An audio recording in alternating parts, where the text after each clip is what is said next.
Hello guys, welcome to my blog. আমি তোমাদের সবার পছন্দের পায়েল, আর এটা পায়েলের রান্নাঘর।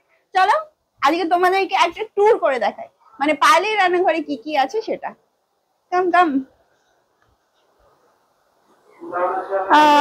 কি দেখবে, এখন বেলা বাজে 5টা। তো বেলা 5টার সময় পায়েলের রান্নাঘরে কি থাকে? অফকোর্স, হয়তো অনেকে মনে করতে পারে বেলা 5টার সময় অনেক কিছু থাকবে। Wrong information. এখন যেহেতু সোশ্যাল মিডিয়ার জন্য পায়েল সবার পরিচিত মুখ, তো বেলা 5টার মধ্যে পায়েলের দোকানে সবকিছুই ফুরিয়ে যায়। এটা আমি খুব হ্যাপিলি এখন আমার ব্লগে বলতে পারি যে এখন, মানে 7 মাস আগের থেকে এখন পায়েলের প্রচুর উন্নতি হয়েছে।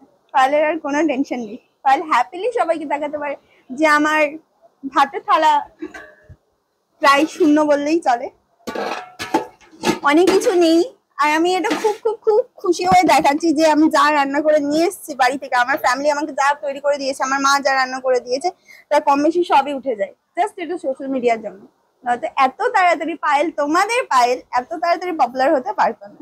আর পায়েল খুব খুব খুব খুশি আজকে এই ভিডিওটা ও শেয়ার করছে, বিকজ যে পায়েল তোমাদের জন্য অনেক ভালো আছে।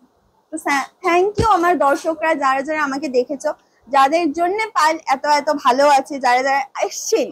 অবশ্যই যারা আসেননি তারা তো আমাকে চেনেনও না, তাদেরকে অবশ্যই বলবো আপনারা আসেন, এসে একবার খেয়ে টেস্ট করে যান, আর অবশ্যই এই চ্যানেলটাকে ফলো করে দেবেন।